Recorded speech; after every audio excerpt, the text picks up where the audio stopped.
So మీరు చూడొచ్చు ఇక్కడ ఓన్లీ ఇంజెక్షన్ తప్ప ఎలాంటి బ్లేడ్స్ యూజ్ చేయట్లేదు. నార్మల్గా మోకాళ్ళ నొప్పి అంటే చాలా పెద్ద ఆపరేషన్స్కి వెళ్తూ ఉంటారు. అవి చాలా మంది ఇప్పుడు తగ్గించేశారు. ఈ పియోన్కి వచ్చిన వాళ్ళకి అలాంటి బ్లేడ్స్ ఆపరేషన్స్ ఏమీ లేకుండా ఒక ఇంజెక్షన్తో ఎలా ట్రీట్మెంట్ చేస్తారనేది ఇప్పుడు రైట్ నో ప్రాక్టికల్గా చూస్తున్నాము.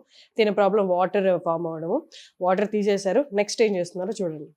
So next PRP. సో ఇప్పుడు పిఆర్పి ప్రిపేర్ చేశాను. నా దగ్గర ఆల్ ఎఫ్డిఏ అప్రూవ్డ్ మషీన్స్ ఉన్నాయి. ఈ మషీన్స్లో సార్కి ఎంత పిఆర్పి కాన్సన్ట్రేషన్ కావాలి దాని ప్రకారం పిఆర్పి చేశాను. ఒకసారి ప్రిపేర్ చేసిన తర్వాత నా దగ్గర ఒక అనలైజర్ మషీన్ ఉంది. అనలైజర్ మషీన్లో ఎంత కాన్సన్ట్రేటెడ్ ఫామ్ ఉంది ఇది కూడా చెక్ చేశాను. నార్మల్గా అరౌండ్ 7 times ఉండాలి. సో ఈ పిఆర్పిలో more than 7 times concentrated growth factors ఉన్నాయి. సో నౌ వీఆర్ ష్యూర్ ఇది కరెక్ట్ గా ఉంది.